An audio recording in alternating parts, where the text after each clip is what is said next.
Hi dears, this is Edith from Step Into Your Brilliance. In this short video, you will hear what drives Dr. Joe personally. He reminds us again that we are living in a very special time, a time when we are making history, a time when we can fulfill our sense of being by becoming whole. So, enjoy this video. And I now know that the closer that I get to truth, the simpler it has to be. The more complex we make it, the more we're going to analyze. And we can't get there in analysis, because analysis is trying to figure it out. Now, there's nothing wrong with analyzing things, but when it comes time to create or to change, you got to lay that down. So I think from a very practical and experience-based model, that people have to begin to embrace knowledge and information before they get about doing anything. So I'm not so interested in labels, NLP, hypnosis, because I think people get stuck in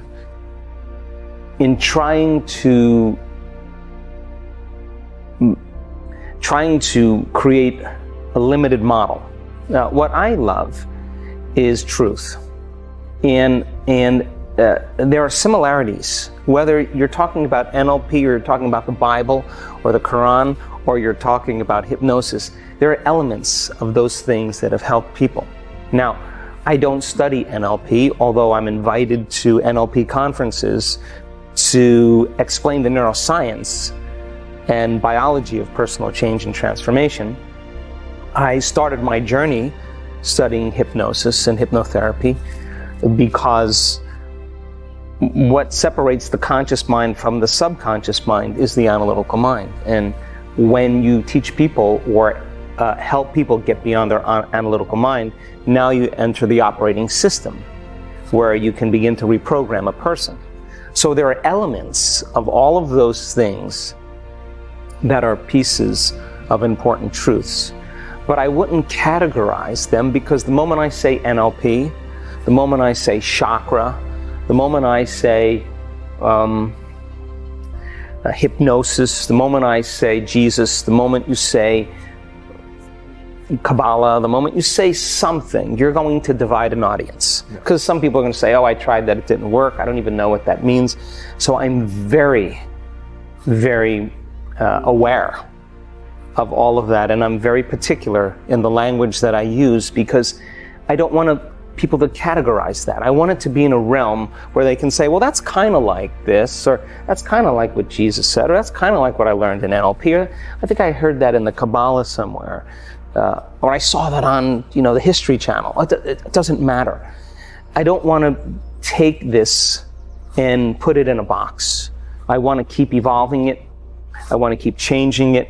There's similarities. Truth are threads that in history that have been laid. And I go to great measures to not categorize it, because the moment you put it in a box, you're running it through your neurological network of the past, and then all of a sudden you diminish its effect. So I keep it fresh.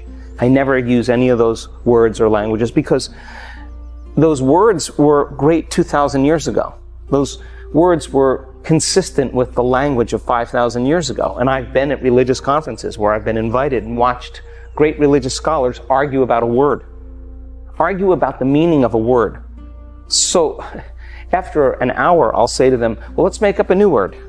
Well, let's make up a new word that everybody can agree on. Forget the old word. Let's come up with a new word that everybody can agree on. Now that's a more important conversation, don't you think, than the conversation of the past? So for me, I'm not so interested in talking about history. I'm interested in making history.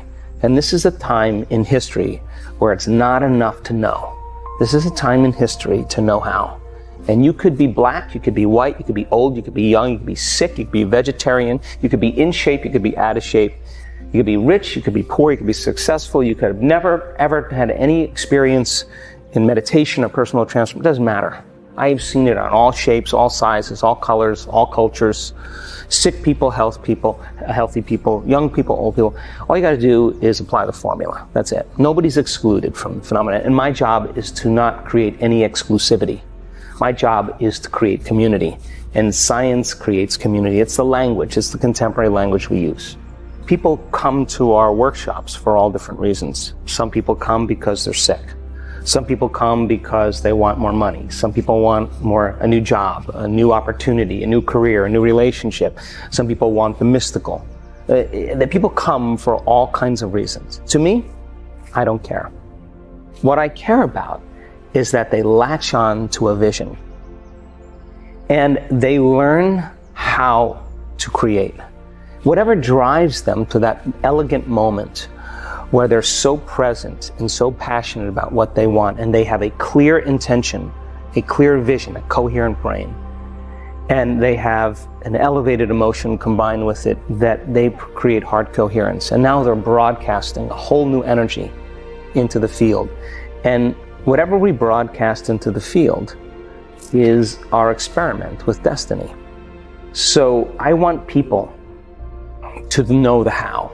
Because we have plenty of people that have made millions and millions of dollars that were living in the backseat of their car or filed bankruptcy. We have plenty of people that were stage 4 cancer, serious health conditions that are healed. But really, people think they come for those reasons, but we come for wholeness. That's why we come. That when we feel so whole and so happy with ourselves, so connected to something greater, if you feel wholeness, it's impossible for you to want. How can you want when you're whole? When you're whole, you feel like you have everything. So I want people to reach that point where they feel so whole that they no longer want, and that's when the magic happens. Teaching them that allows them to understand that when they come back to their senses, they open their eyes. They're not looking for the experience. They feel like it's already happened. And if you feel like it's already happened, why would you be looking for it? Then, if your body is conditioned emotionally into that future, you're not separate from the energy of your future. You're connected to it.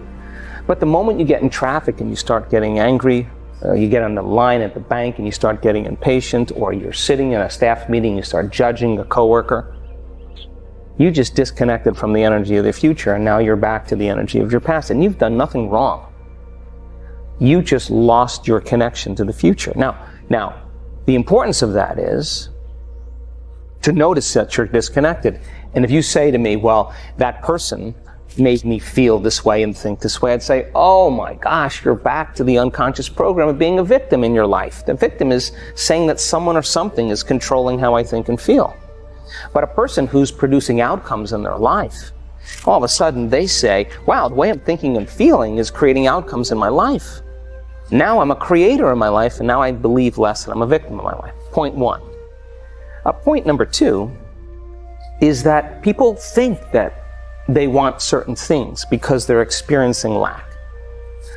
And so they have to go about becoming the very person. So then, if we reframe it and you say, oh, I really want to be wealthy, I want all my needs met, and I'll say, really, why do you want to be wealthy? And they'll say, because I want freedom. I'd say, okay, well, let's focus on freedom. So now the person understands the sponsoring thought or the emotion. Why would you wait for your wealth to feel free? That's the Newtonian model of reality, of cause and effect. Waiting for someone or something out there to take away this emptiness or lack.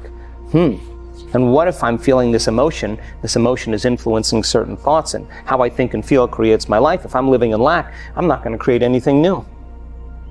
But if I say to you, hey, when you become that person, once you become it, then your reality is going to reorganize itself. Instead of living by cause and effect, let's teach you how to cause and effect. So then the person then is no longer interested in getting something in their environment. When they realize it's about who they become. And all of a sudden now the emphasis or the interest is in becoming that person. And we have a week with those people. And I want them to walk as it, sit as it, stand as it, lay down as it. I want them to get in the habit of walking from their room to the ballroom. It's become the new habit. That's why when we do our work, we're doing sitting meditations, we're doing standing and walking meditations, we're doing lying down meditations. I want it to become a new habit. I want them to become that person. So then, this happens thousands of times. People come for certain reasons. They come to heal their disease. And once they heal their disease, they realize it was never about healing their disease. You know what it was? It was about unlearning, breaking the habit, deprogramming, becoming conscious of their unconscious thoughts, becoming aware of their automatic habits and behaviors, noticing that they've been living in unworthiness and guilt for the last 25 years, but they're so used to living by that feeling, they don't even know it's guilt. It just feels like who they are. So, point number 2 is that becoming that person requires you to stop being the old person. That's the work. And so when people come with a passion and enthusiasm to overcome that old self, they're going to understand then that people who live in the past are asleep in the present, and they have to die. That old person has to die. And the dying of that old personality is an uncomfortable process. But if you apply the formula, when you're in that uncomfortable process, you will literally begin to become somebody else. So when they start becoming that person, they'll say, I thought I wanted wealth, but I really don't want wealth, I want this.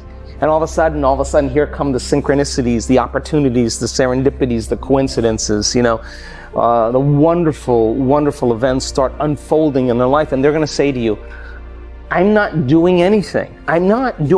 Because they took care of the past personality, because your personality creates your personal reality. Your personality is made up of how you think, how you act, and how you feel. So then if they're no longer thinking the same way, no longer acting the same way, no longer feeling the same way, they're thinking differently, they're acting differently, they're feeling differently, and they will return back into their lives, they're able to maintain that modified state of mind and body. That's the new habit. They're embodying that energy. Then all of a sudden, people in their life are going to say, something's different about you. Something happened to you, because the person's not showing up in the unconscious, predictable habit of themselves. And they're outstanding because they're not reacting emotionally. They've overcome that sitting in their meditations. They're no longer judging. They took care of those circuits, the hardwired programs.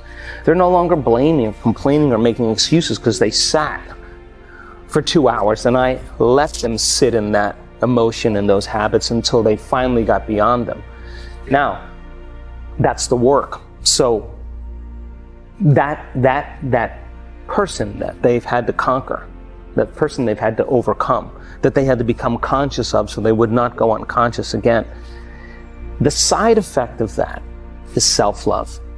The side effect of that is a level of satisfaction with yourself that allows you to be satisfied with others. And people who judge themselves will judge others. People who hate themselves will hate others. People who are impatient with themselves will be impatient with others. People who abuse themselves will abuse others. People who love themselves will love others. People who feel a gratitude for their effort will have gratitude authentically in their life. People who are joyful because they sat in the fire and something changed are going to naturally be joyful, not because they need a car or a wardrobe or a vacation to feel that. They feel joyful because they really feel joyful. It's not coming from out there, it's coming from in here. They will be joyful in their lives and it'll be real. So we're just seeing a community of people reaching that consciousness, and they're not relying on somebody out there to bring them joy. They're joyful because they're in love with who they are.